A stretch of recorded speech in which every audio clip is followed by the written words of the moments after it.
This is the Idea Time Show with Dr. Joe North, helping facilitators expand their creativity, confidence, and impact through the power of innovation in action. Gain confidence as a facilitator, confidence with the technology, and confidence with your content and event design. Tune in every week for practical tips, strategies, and interviews that will accelerate your personal and business success. And now, here's your host, Dr. Joe North. This podcast episode was such a treat to record. I loved my conversation with Brian Tam. Brian's based in Lisbon. He works with small to medium-sized businesses, entrepreneurs all around the world to help them innovate and grow. He's a creative strategist. And he's only moved to Lisbon pretty recently. Before that, he was in Shanghai, working with large corporations across China. And prior to that, he is from the States. So he's got loads of different global experience and perspectives on innovation. We talk about thinking, the importance of reflection. We talk about how to think about and scan and work in a changing world, and what AI could mean for us, how we're using AI. And Brian gives some really great tips on things we can use AI for to help our creativity and our brainstorming, as well as to drive more efficiency. We also explore topics around workshops and great techniques and collaboration. So I think you will absolutely love this episode and get all sorts of different things from it. I know I learned a lot. So enjoy, and Brian and I would love to hear what you think. Get in touch and let us know. Brian, welcome to the Idea Time Show. I know that you love making, creating, building. You say that you could talk business and strategy all day long, so we're in for an absolute treat. And I just love your creativity. I mean, we've not met before. We've only been speaking for a few minutes right now, but we've connected, haven't we, on social media, mainly via Instagram and then LinkedIn.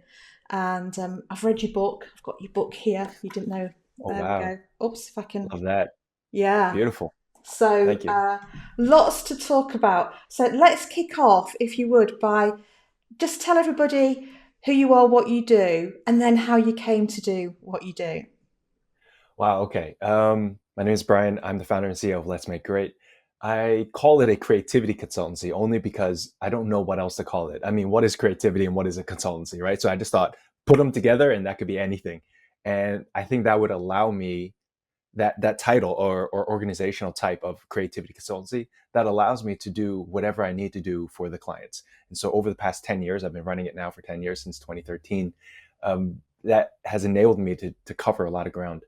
And before that, I was in the training industry for a number of years. And then before that, I was in the hotel and innovation, in the innovation department within a hotel. And then before that, I was in school back in 2005. So a bit of time has passed, not the most, but I feel like I'm in this stage in my career where I can really have a little bit of perspective and just a touch of that youthful naivety that I wish I still had more of, to be honest. But that's how I came to be in a super short nutshell. I want to leave more space for back and forth. Yeah, no, that's wonderful. And just tell us what, if there is such a thing, a typical day. I imagine there isn't, but what a typical day Right. looks like for you, because you moved to Lisbon, didn't you? And Yeah. you work out of there. I know you work internationally as well. So what's a day in the life, or examples of a day in the life of a creative consultant, just so we can get a flavour of what you do? Sure. I think a lot of it right now is in transition in the rebuild. So where I started the company was in Shanghai, China. And so there we were working with multinationals. And now I've pivoted more towards working with individual entrepreneurs and founders. So of small, medium sized businesses, blah, blah, blah.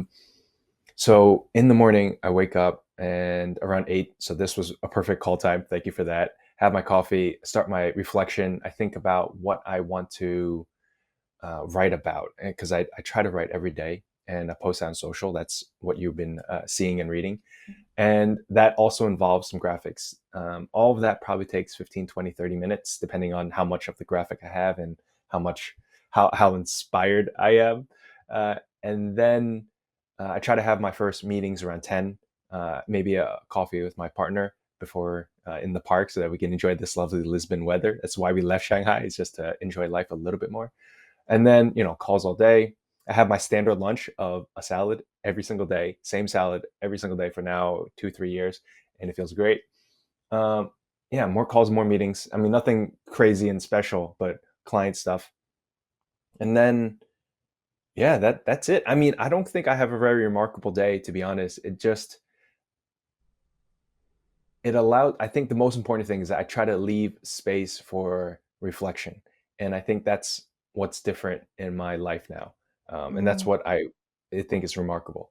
Um, the amount of time that I leave for reflection. Whereas before, I think in my 20s, I might have uh, fought that overdrive, the overthinking, Yeah, right? yeah, And, the and busy, right busy now, mind. Yeah, and yeah, getting and things done, and so many ideas, so little time to do them all of that. I really relate to that for sure. And I yeah, think the reflection shows in your work, and I'd like to come on to that in a second.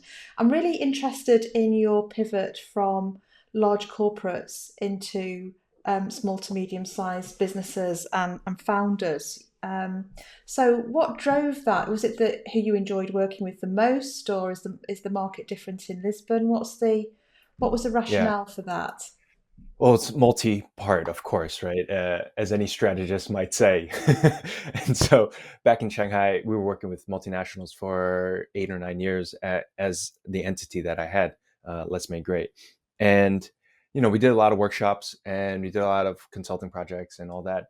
Mm, but it always left me wondering, like, after that project ends, after that workshop finishes, where is the impact? And occasionally you'll get the follow up of the participants who privately message you, or if you have a good relationship with your clients, which I always tried to do, they would tell you a little bit more. But I never felt like the the participants on the whole really cared as much as I wanted to care, and as much as I cared. And so, to put it bluntly, it wasn't as fulfilling as I felt like it could be. And I didn't get into this work to do unfulfilling work. You know what I mean? Yeah. And after a while, I was like, okay, money was fine. Pandemic hit, and so we weren't doing.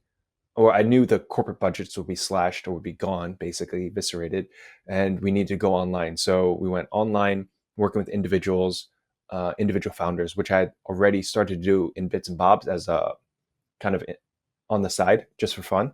And I realized, like, entrepreneurs actually care. It is an existential problem for them. And if they don't get their strategy and their branding and their mind right, the business will fail. Mhm. And so that's what um, I realized by developing myself and building my business, and also working with my team, building up their personal brands as individual consultants for the company.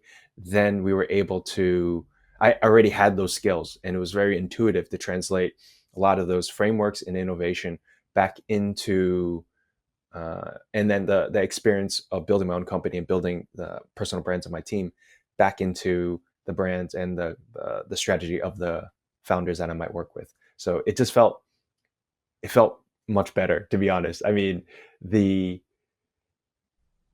the joy and the sincere satisfaction and the impact and the realization that people kind of come back to over and over again, uh, it's great. I mean, you're working on multiple levels here, right? You're working Yeah, on, yeah, again, the mindset, the business, the brand, the expression, the products, blah, blah, blah. And you get to just, yeah. So then the depth of that engagement is a lot more.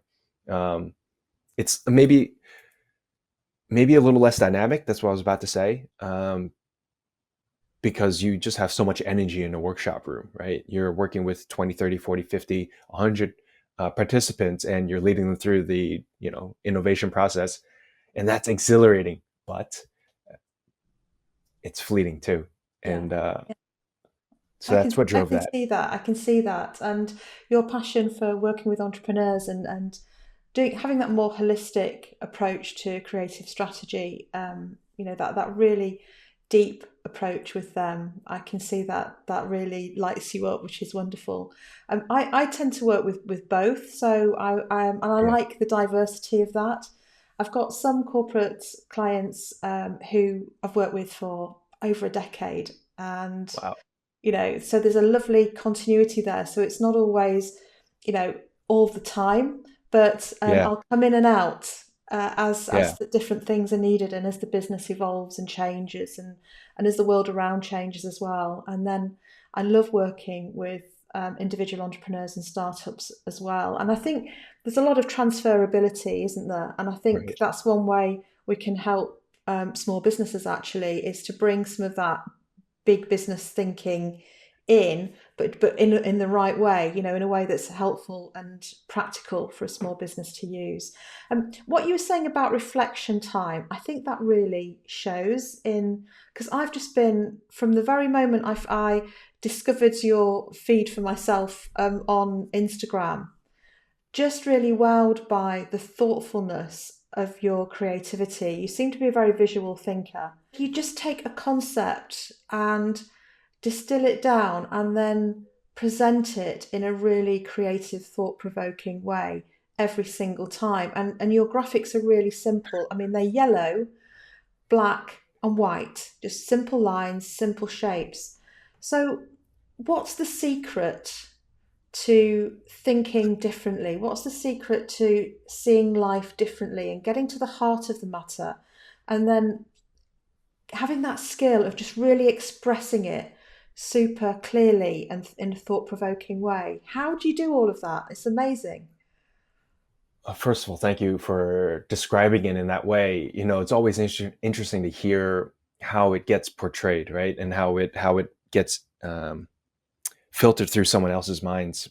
Because when you're in the work itself, it is a complete mess. And so every day as I'm writing and doodling and drawing, um, it doesn't feel like that clarity that you're describing, or that kind of expressiveness, and that simplicity.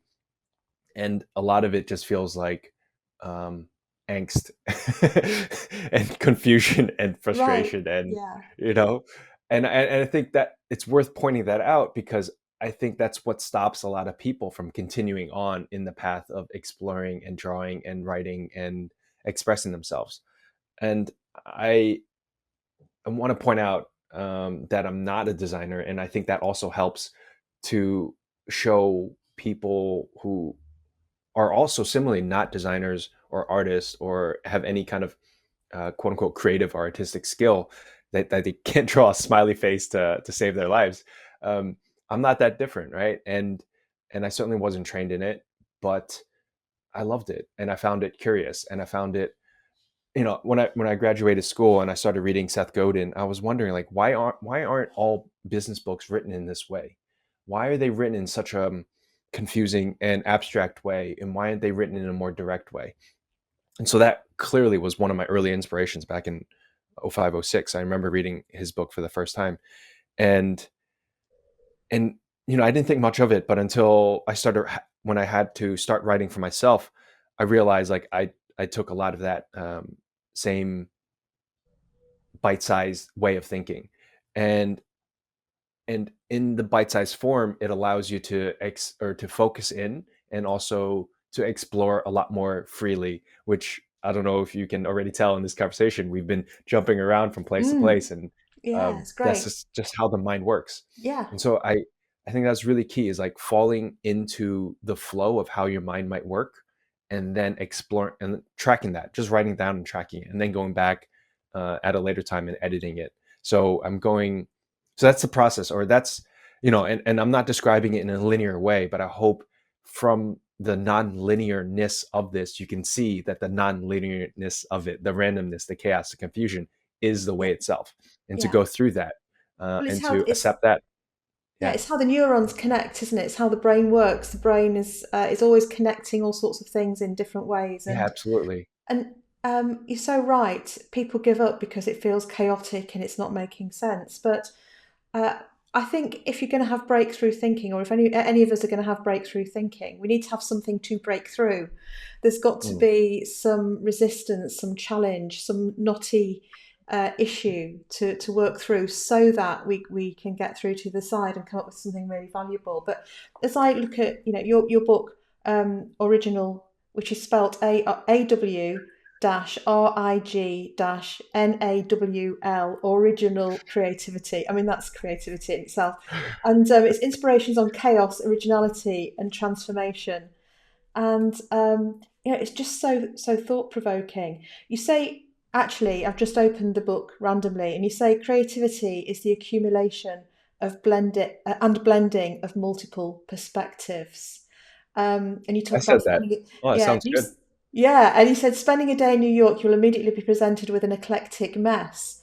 Right. Um, and we need this openness for this diverse points of view and so on. So, and then you distill it down. um, so how do you get to that really clean distillation?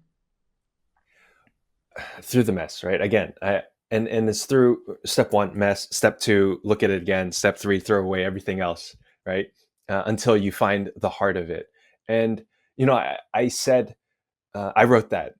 It surprised me because I don't actually recognize my own words there, because I've been writing for so many years that and have covered the same topic so many times that I don't know which formulation of that is is the one you're referencing. So I don't remember specifically, except that New York bit. I remember writing that eventually. Um, but I think that's another piece of it, because even after I've gone through the chaos, even after I've edited, even after I've published it, I will go back to those ideas, and those ideas are the ones that I care about most. And by going back over and over and over again, it becomes a little clearer, a little more of the essence each time. And Mm, or maybe I explore a slightly different twist or nuance to that original idea. And I think the key to that is not being afraid to cover the same ground again. And I think a lot of innovators, a lot of creatives, I know for myself, that was something I really thought about. I was like, do I want to talk about this again? I mean, I feel like I've done it already. I mean, isn't I should move on to something new? And that passion and drive to explore is so strong and so vast that it can prevent us from finding deeper clarity on maybe a handful of topics that we really care about. yeah. So it's returning to the source of the ideas and going Mm. back through it again and again and exploring it. As a hobby, I would say I'm enthusiastic rather than having any particular aptitude or talent for it. But Love it. as a hobby, I do intuitive mixed media art, and that's splodging some paint, sticking some different, doing some collage, doing some drawing, all sorts Beautiful. of random junk that I find around, and turn it into something that looks like something. And it's a process of layering. And Mm. one layer, even if it's completely covered up by the next layer, the next layer wouldn't be there without the first layer being underneath it. And I Wow. think our Yeah. thinking is like that, isn't it? Our thinking is layered. We wouldn't get to that thought over there if we hadn't had all these other thoughts over here. And I suppose the creative process you're describing is like starting and scaling a business, isn't it? We've got all the mess, all the different opportunities. We could be doing this, thinking about these other things. We need to get all that down, but then it's about distilling it and having that really clear focus about moving forward. So, um, particularly in Yeah. these very uncertain times, I mean, you talked about moving from Shanghai, the COVID impact, over to Lisbon, and Right. fortunately, that's we're in a much better situation. But we've got some big issues, haven't we? That startups and entrepreneurs need to tackle and work with and integrate. So sustainability, climate change, hugely important, of course. A bit of an understatement saying it's hugely important. AI, and what we do with Yeah. it. And people were saying about AI, oh yeah, but you'll never be able to replace human creativity. And I'm sort of thinking, well, it's Mm. pretty creative, AI can be really good. So what's your view on all of this, and how startups can be, and scale ups, and businesses of all sizes, corporates too, um, working with this and moving forward in this really amazing period of history that we're in? So I think that's a beautiful question, and I'd love to hear your answer too. Right? I think one the thing with AI and even climate change and every all these are, those are very different in many ways. But I think Yeah, you can only do it if you care about it. You can only work in these areas if you truly are passionate about it. I think they're so big and vast that if you don't have the energy and passion and internal motivation to want to dig into these very meaty problems, you're just not going to.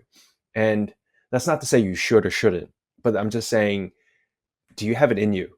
And I think that's the first question that you should ask, especially as an entrepreneur. You don't have infinite time and money and energy. So where's your natural energy going to lie? And if we can focus in and leverage that natural energy first, then it'll be much easier. Because if you ask me to talk about climate change, I'm not going to do it convincingly. I know we should be doing it. I'm doing my part, as far as I know, but I'm not going to be working in it specifically. It's not to say, again, that I won't be helping others who are doing that, but it's not, I won't be doing it directly because it's not my passion fully yet. And even as I'm saying that, I know my passion and interest around that is changing. Um, Same with AI. I find it interesting, but it's not going to be everything for me. I'm using it. It's one of the tools in my toolkit, sure. Um, and I'm curious to know how I can use it more and more. But I don't find it to be. I'm not deeply passionate about it. So that's the first question that I think you really have to consider, right? And then secondly, uh, as you take your own position, you check your barometer of passion on these various topics. Say, or going back a few hype cycles to NFTs and crypto, definitely wasn't into that. It could have been, but I wasn't. So I let that one go almost entirely. Um, and this just goes on and on. And I think you really have to pick your battles. So number Mm. one, check your barometer of passion. Number two, then talk to others who are more passionate about it and see if you're missing something. And as you do that, you realize probably that there are opportunities for you to increase or to nudge yourself along that progression in deeper interest. Um, but these problems are so big, and these questions, they're not problems, but these questions are so big Mm. that it will take a lot of energy and also many minds to figure it out. So those are that's my quick take on this question. Yeah, that's really How do you take it? yeah. I take it the same way. I think it's great to be generally up to speed with developments. So that doesn't mean that we need to be have in-depth knowledge of absolutely everything, because that would be impossible. But at least not avoid it because we're fearful of it or we don't understand it. I think if we don't understand something, let's just find out enough so we've got a general, we can make a general decision about how we want to dive into it. And I think I think there are some things that whether we're interested in them or not, we've got to work with, because that's the world we're in. I think every innovation ideally needs to be sustainable, conscientious in terms of the impact it has on on the planet. At least, if do no harm, preferably put something back and do a bit of good. With AI, I think competitors will be using AI from in all sorts of sectors in many different ways. And if we don't think about how we can use that, then we'll lose productivity benefits, creativity benefits, and so on. So I think it's sort of the mindset of the entrepreneur to be constantly scanning and Right. seeing what's out there, thinking how the economy is changing, and and I only mentioned a couple of big issues, but obviously, economy, political uncertainty. There's a lot of poverty, around the world as well. There's lots of big things to tackle, and that's where I think business can make a really big difference in terms of being responsible, but scanning and Yeah. saying, you know, how is the fact that I'm in business or at this corporate or this startups in business, how is it being successful going to make a positive impact on the world?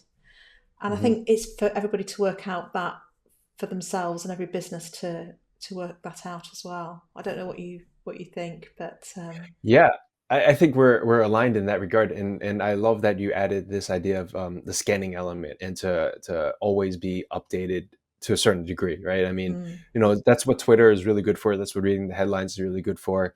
And then And for me, my way is to talk to people who are a little bit more in depth in that, and then hearing from them their takes, because then I can bounce the ideas back and forth, and also they will probably introduce some new tool or aspect or some idea that I haven't thought about, especially with AI. And I think that's we're still so early in this process of integrating it. I see AI not as um, a replacement, but as a kind of like the ultimate intern. Yeah. you know, just having as many interns as you can, and having a whole bunch of them, they would be able to do that kind of work, especially for right now. And eventually, those interns will grow up and add value to your ecosystem in some other way, right? So I'm excited in that to learn more about it. Um, In fact, I like the description of the intern. I was isn't that what working it with a stands for? Artificial intern? It's not it? I like that. That's really cool. I was talking to a business online the other day, and we were talking about their growth strategy and so on, and their innovation plans. And my recommendation to them was to use AI as a really, hyper intelligent, fast thinking, capable but inexperienced uh, Hmm. member of the team, Right. right? Yeah. Because some things will be incorrect, some things are wrong. It does misunderstand the stuff, but it can think really quickly. It can get its head around complex questions. Its head. I Right. mean, it doesn't have a head, but and I've even found myself using AI and saying thank you. And oh, please, could you do this? Thank you. I mean, come on, it's AI, but yeah. So it's a fantastic resource with some Hmm. limitations, and those limitations will just get better and better over time, won't they? Hmm. Exactly. Right. And so I love that introduction, or that nudge towards getting somebody onto the on ramp to see how far they would go, Mm, and to feel it out. Because I think if you're too far away, you won't understand it, right? And it'll just be this. You will have all our preconceived notions about it and disregard it, right? And I yeah. think that's a lost opportunity. I think that's what you're saying. Um, but I also want to say, like, you know, if it doesn't feel right, it doesn't feel right. So give yourself time to see where the opportunities are to slot it in. The amazing thing is that it does slot in many different areas. So think of it as an intern, like where can you get an intern to do some work, right? And then you could think, all right, where can you get a really smart intern to do some work? And that's kind of probably where you're at. And you do have to train them up. I'm using this tool called Cody.ai. I think that's the URL is not Cody.ai, but it's really cool because you can feed it documents and train it on specific material. So, and then use this chat interface to pull data out of it, which is great. So, for Wow. example, if you had a manual, you can upload that manual into it, and it could then you can ask the questions and reference the manual in a certain way. And Mm. I think that's a lot more specific than ChatGPT, for example, but Yeah, also yeah, and has a lot more applications in that way. it is. We with a business I'm working with, we're using Chat GPT and integrating it with another tool, and I can't remember the name. It's not Cody, but it's another tool. And all the policies, procedures, manuals, documents for the business are there, so that you can just ask a question in a chat function, and it will search all of those and give you, and the answer will pop up, and hopefully Yeah. save people a lot of time. So that there's lots of potential with it as Where well. else are you using it? Where else am I using it? So I like to AI in use general, right? Just AI in as general. broad. Yeah, So um, AI in general, I think we can get really lazy if we're not careful. That's my view. So I don't want to get lazy because thinking is a skill that we can develop and evolve and grow, right? absolutely. Um, I like to create stuff and then put it through the AI and ask it to improve on it. Mhm. Give me a perspective, write it in a different style, and just play around with and see how I can improve my own thought process and strengthen Mhm. my own work. So I really like to use it that way. It can be super fast in terms of taking.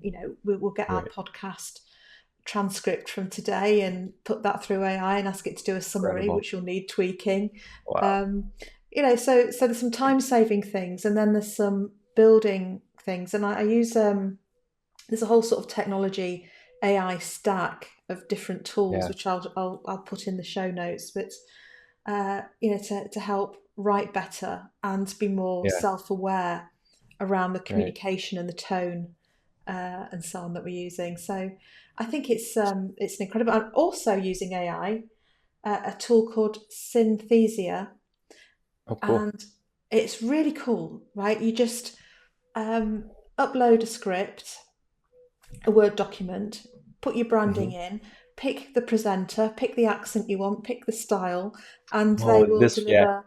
They'll deliver training videos for you, and it's something, I don't know, $15-20 Right. a month or something like that. Right. And we're using that in organisations as well. Oh, So cool. and people love it because they don't have Yeah. to. These are the recurring like 10-minute how to use Okay. fire Yeah. extinguisher or something. So yeah, that's cool. What are Fascinating. your other favourites? Any others? I'm still very much using ChatGPT along with Cody.ai, two separate tools. For ChatGPT, I am taking my meeting notes and plugging it in so that I have my summaries, and it's really raw notes, and then it'll feed it back to me in a more polished form, and I like that. Um, I'm also using it to run some quick analyses. So I have some data sets that I have been tracking for myself, and I'll ask it to analyze that data for me. I've also used it as a brainstorming partner. It hasn't actually produced anything that I've used, but it's given me all the wrong directions. Like this is the most basic intern. This is why I like that Hmm. analogy, is because yeah, the intern doesn't get it yet, but they can show you by not getting it, um, what it is that you might actually want, and that has helped me sharpen my thinking in that way. So it's kind of a sparring partner. I've also used it in kind of case study analysis. So I will ask it to take the role of clients and potential clients, and then to talk about in practice the the the process of consulting there. um, and just sharpening around all these different ways. Scripts, of course, throwing it in there, seeing how they would brush it up and adjust it. Articles, I've also thrown it in there just to see what it would say, and how it would do it differently. And yeah, all these different little tools, a little functions, I guess. And Mm. this is just the free version. I know I have some friends who are using the paid version, which is more powerful, and and they can take it so much further. And it's really tempting right now to see if I want to do that. It's I took the leap with that, and from my perspective, it's a good investment of $20 a month Yeah, or whatever it it's is. nothing. Yeah. It's yeah, and when I think you can have something like 25 prompts over 3 hours, Hmm. but then if you've had those and you've used them all up, then you can just go on to the default 3.5. So Right. it's great. I mean, although you're so creative in how you're using it, there's this whole new phrase coming up, which is a prompt Yeah. engineer. I don't know if you've Yeah. heard about that. LinkedIn and others. Prompt engineer. That's the next way forward for marketers, creatives, Right. and so on. So actually learning how to ask the right questions, and that is such a good skill to have anyway, isn't it? Asking the right questions, and it's an important skill in Absolutely. innovation and creativity and growth. Um, so I think, Apologize, just filling up my tea. oh, that's okay. What sort of tea is You it? have all, it's just some green tea. Oh, I'm I'm a, sure I'm a green you'll tea. have all these horrible noises in the background. Sorry, engineer. It's okay. And It's okay. Yeah. So yeah, we're learning how to be prompt engineers. So there we go. right, Um, and asking questions and creativity is what you were Asking saying. questions, creativity, that's right. And because really, I think a lot of people think innovation starts with ideas. I Hmm. don't think I think it can. You can have an Hmm. idea and then work backwards.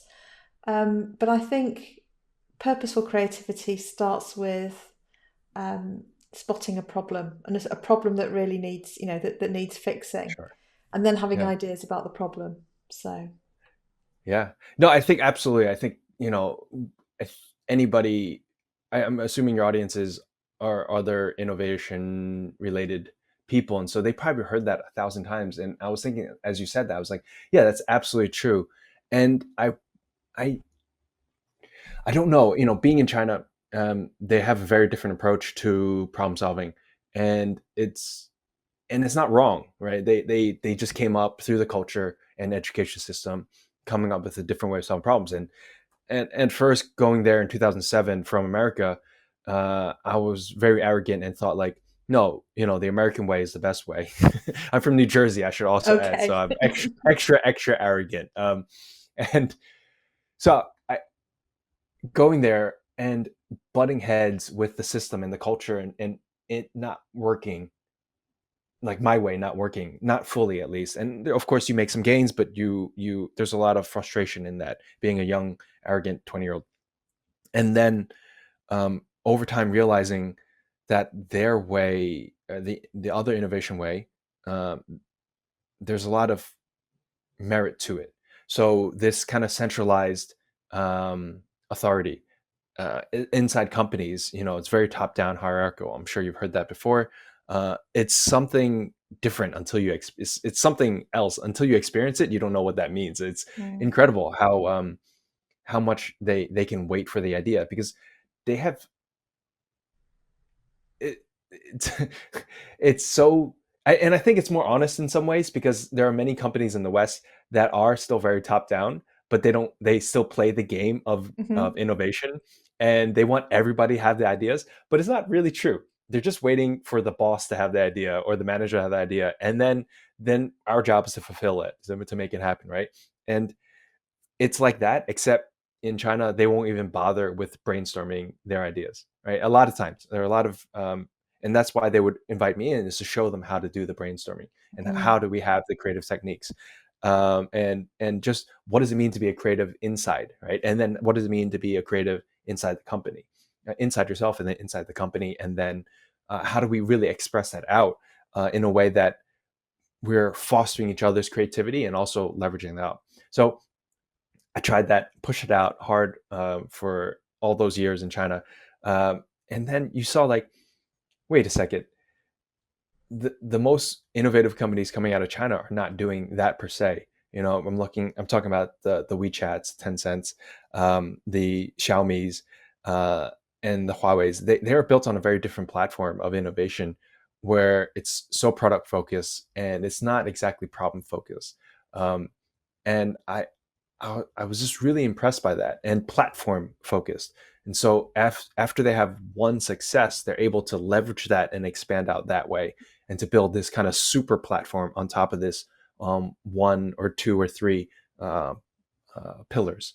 And and you don't really hear about that as much in the West. Facebook is trying it, but they still not achieving any semblance of what they've achieved in China. And so what I want to say about that is that there's different takes to innovation and creativity, and I'm not sure that there's a single right one anymore. I've kind of unlearned that dogma that we've had within innovation itself. Yeah. Yeah, I agree. I agree. That said, the product and the platform exists to solve somebody's problem somewhere. So I think if we root cause it and keep asking, well, why does the platform exist? Um, Even if it's that somebody's, bored and wants some entertainment, it's solving that problem, right? Or it's contributing to solving that problem. So, but I love that, and it reminds me. I taught for 8 years on the MSc of Engineering Management at the University of York, and had a huge group, about 80 to 100 students, amazing people. L- Large numbers of them were Chinese students coming from industry and having their year in York to learn, do their masters, and then go back into the businesses that had sponsored them. And we had lots of fantastic conversations around the differences in innovation, but also the difference in challenge. As a lecturer, as a tutor, I want to, come on, challenge. Tell me Tell me why you think I might have missed something or got something wrong, or the things I'm sharing with you don't stack up Yeah. for you. Uh, where could there be some blind spots here? And we had some wonderful conversations about uh, different styles and approaches and so on. So, which is lovely. Now, you said something you said a lot of things in there which are fascinating. There's one thing I want to pull out, which is around the exploration of what it is to be a creative, and that's a creative in yourself, a Right. creative within business, and how that manifests itself to the outside world. That was such um, a simple and powerful concept. So, how does that translate then into the entrepreneur? So, when you're working with an entrepreneur, they are in fact a creative. They're disrupting. They're making something. They're shaping a business that didn't exist before. So, how do they get to that? What are some of the processes, techniques that you use, and the things you do with them? Ooh, it's a techniques. I don't know if I have a good answer for the techniques part, but I can tell you a bit about the process or the principles that I want to take with that. And I think it is to first understand and help them understand who they are as an entrepreneur. And they, I think part of that is we're so deep into our own worlds that we don't understand our perspective and our experiences and our history has shaped has shaped our identity and our approach to the work that we do. And by reflecting and bringing that to the surface, then we can better understand what makes us unique in the market. And so we do spend a lot of time auditing and building awareness. Auditing in the sense of asking your clients and your team and your partners in the market, how do they see you? What is your unique strength? What are how do they describe you to their friends? Right. So that's a very simple audit that I encourage all my clients to do. The second thing is through the awareness part, building up we have a discussion around their values, their vision, their mission, all that generic stuff, but in adding a layer of understanding their personal history. How did that come to be? Those values and that vision, that's all great, and their mission, it's all wonderful. But why is that, and where did that come from in your personal history? Um, and by understanding all those things, you then you have a better sense of how that might influence your strategy in the next phase. And so then you look at the business side of it. You look at the business model. You look at the components of the business model, the products and the services, and how they're getting that to market, and the marketing. And then you try to figure out where they you try to figure out why are they doing the strategy that they're deploying. And a lot of that has to do with the mindset that they have, going back to that first half of the consultations around the awareness side. So we're going back and forth now from the business model and the strategy back into the mindset. And usually they want to try some new strategy, but they can't because they're still stuck in some of the old mindsets and belief systems. And so there we go back to the awareness side, and go through the whole process of reframing, discussion, and exploring, and to try to re-understand why they believe what they believe, and then to show them, like, I mean, everybody believes something different, or many people believe something different. It's very easy then maybe just to look at it slightly different, and then now you can approach that with a slightly different strategy, Yeah, or the strategy that they want to deploy. And so that's the second phase. And then the third phase is making sure that they are continuing and actualizing that in a real way, so that it's not just um, they don't just fall back to the same patterns that they had, that we explored in the first session, or in the first yeah. phase of the consultation. Does that make sense? It's, again, It, very abstract, yeah, but yeah, it does. It does, that's and kind of I the think process. um, it's wonderful that you're focusing on beliefs, because of course beliefs shape actions, and sometimes we believe something without realizing that we have that belief. Sometimes it's not even our belief, it's a belief that we've just inherited or heard so often from other So true. people that Yeah. we take it on as our own. Yeah. And just because we believe something doesn't mean that it's true. There are Right. other potential options that could be equally true and equally valid. And it might be Right. more helpful to have that as a belief instead of the one that we have. But you're so right, without surfacing all of that, we don't really know what's at the root cause of our decision making and our actions and everything else. And you're so right. It does play out all It's across so business. subconscious. It's Yeah, so subtle, right? And it's the series of a number of subconscious or unconscious decisions over a long period of time, and that's what we call strategy, right? The yeah. unconscious entrepreneur, that's what they will call strategies. They just continue to do the thing that they've always done, but they Yeah. have no understanding of why and if that's really what they want to do. So Mm. uncovering that with them is an absolute joy.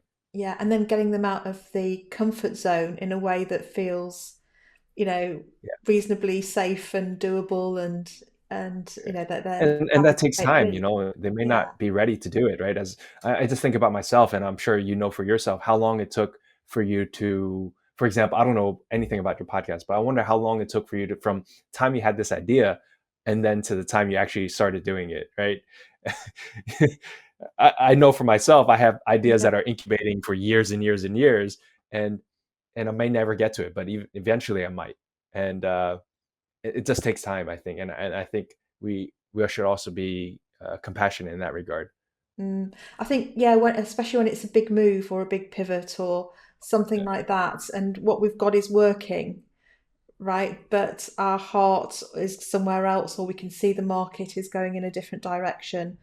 And Yeah. it's sort of that fear of letting go. There's that, it's that book, isn't it? What got you here won't get you there. We've got to let go of some things in order to move forward, and it's that whole process of letting go. Yeah, I had the idea for my business, and I think it was in about 2000, and I started the business in 2010. But I Nice. was in a corporate job. I was Right. a director of train companies and doing different things, and Wow. it was the moving out of the comfort zone of having that salary, you know. But I Hmm. did it and chose it, and I haven't looked back since. But I'm really grateful for all the other experience I had, which have made this the layer. All that corporate stuff is the layer that Right. made what I do today possible. So it's really interesting. Um, can we talk? We've got a few minutes left. I'd like to talk a bit, if that's okay, about workshops and facilitation, because Sure. a lot of our innovators are Exactly. facilitators as Yeah. well, and running workshops.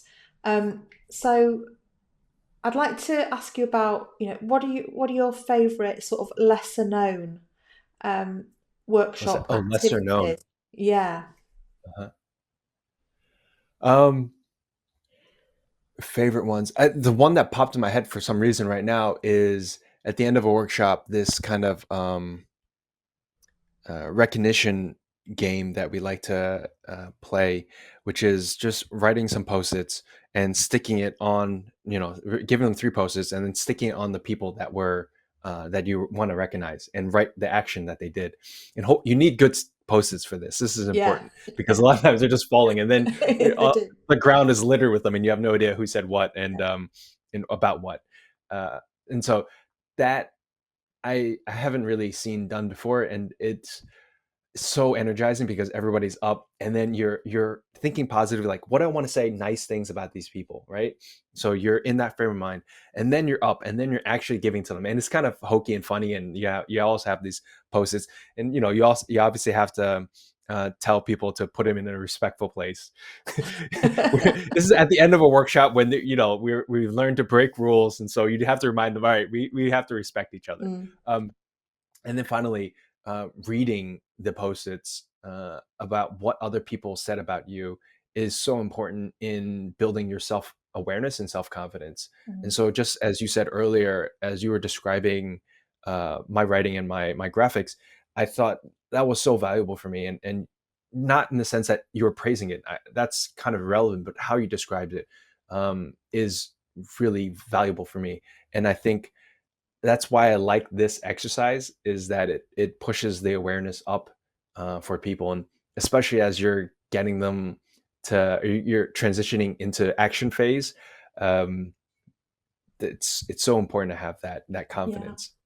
I love that. And it also is good for the feedback giver, isn't it? There's lots of research that Oh yeah, demonstrates that yeah, noticing the positive and expressing gratitude, Right. we do ourselves a lot of good. And Yeah. it's a way of expressing gratitude, actually. So Mhm. it's a win-win in both directions. Yeah. Excuse me, sorry. And tell us about the story prompt cards that you've got for innovation that I think are on the way. Oh, yes. It's called Proto, and we actually launched it back in 2017. They were a Kickstarter campaign that we had. It's a set of cards where you have 4 types of cards, and through that, you come up with different combinations of a business, and you're pitching that to your teammates or to the competitors that you have at the table with you, and they're giving you feedback and evaluating you so that you can progress on the game board that we have. And the further progress that you make, the higher impact that you make. But obviously, we know innovation and entrepreneurship is not linear, not easy. So there's also challenges. One of the 4 types of cards is challenges. So there we have outlined 30 different challenges that every startup will face, and they will choose one challenge that will feel relevant to you, and then you have 60 seconds to respond and adjust your strategy to that. And so there's this level of spontaneity. There's this really hard emphasis on storytelling and creativity because you're improvising a whole new business in 60 seconds, and then you're getting feedback on that through what others are saying and the dice that they give you. So this game allows people to experiment with innovation and entrepreneurship without in just 1 hour, without all the pains that most entrepreneurs have to get to. So it really worked well with some student groups that we had with entrepreneurs or the entry level for a lot of entrepreneurship programs, just to get people into the mindset of random collision, pitching ideas, collecting feedback, and seeing that the value was not in the idea, but in the feedback.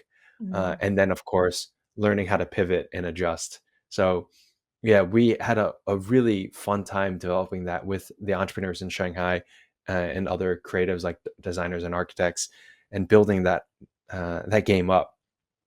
And we were also we were somewhat unsure. While Shanghai was a very international community of entrepreneurs and innovators, we weren't sure how it would play in the international market. So to have the success that it did on Kickstarter, we're very, very proud of that. And we're what you see on the website now is maybe version 2, so that's coming out, or uh, yeah, it depends on whenever I feel like when I'm up for it. But we have it. It's going to be launching soon, and yeah, I'm excited for that. Thank you for bringing it up, because it's always good to relive that in your mind a little Mm. bit and get excited about Yeah. it again. It's they sound awesome. I'm definitely getting on the wait list for version 2, and there are all sorts of groups of people that I will be using that with. So thank you Super for cool. creating those. They sound like an excellent resource, and I'm sure that listening to you today, there'll be people who want to reach out, get in touch, learn more from you. And to anybody listening or watching, please do follow Brian on Instagram if you're an Instagrammer. Also on LinkedIn, but I know you hang out more on Instagram. So Yeah. we'll put all the links to the socials, the website, the cards, the book, Thank everything you. will be in the show notes. But how Everything. Wow. how would you everything? It'll all be there. So how would Brian? How would you like people to connect with you? Where's the best place? Yeah, Instagram would be the easiest for me. At Let's Make Great. So it's all one word. Let's Make Great. And I love chatting. So what you said in the intro, it's absolutely true. I respond to almost every message except the spam bots, of course. And even though sometimes I'll chat with them just for fun, because you get bored sometimes. Why not? And they're probably bored themselves, so it's fun to have a good chat with them. Um, yeah, Let's Make Great on Instagram. I really love to hear what's going on in the worlds of other innovators. Yeah, fantastic. Well, Brian, it's been an absolute delight to speak with you and meet you, and I've loved our conversation. I could talk with you for hours, but I know we've got your day ahead of you, and you need to go into the park and enjoy that Lisbon sunshine and That's get right. that salad and reflect. Do great work, Brian. Thank you very very much indeed. Cheers. Thank you. Thank you for tuning in to the Idea Time Show. brought to you by Dr. Joe North. Don't forget to subscribe to our channel and access more completely free resources at bigbangpartnership.co.uk/resources. We'll see you next time.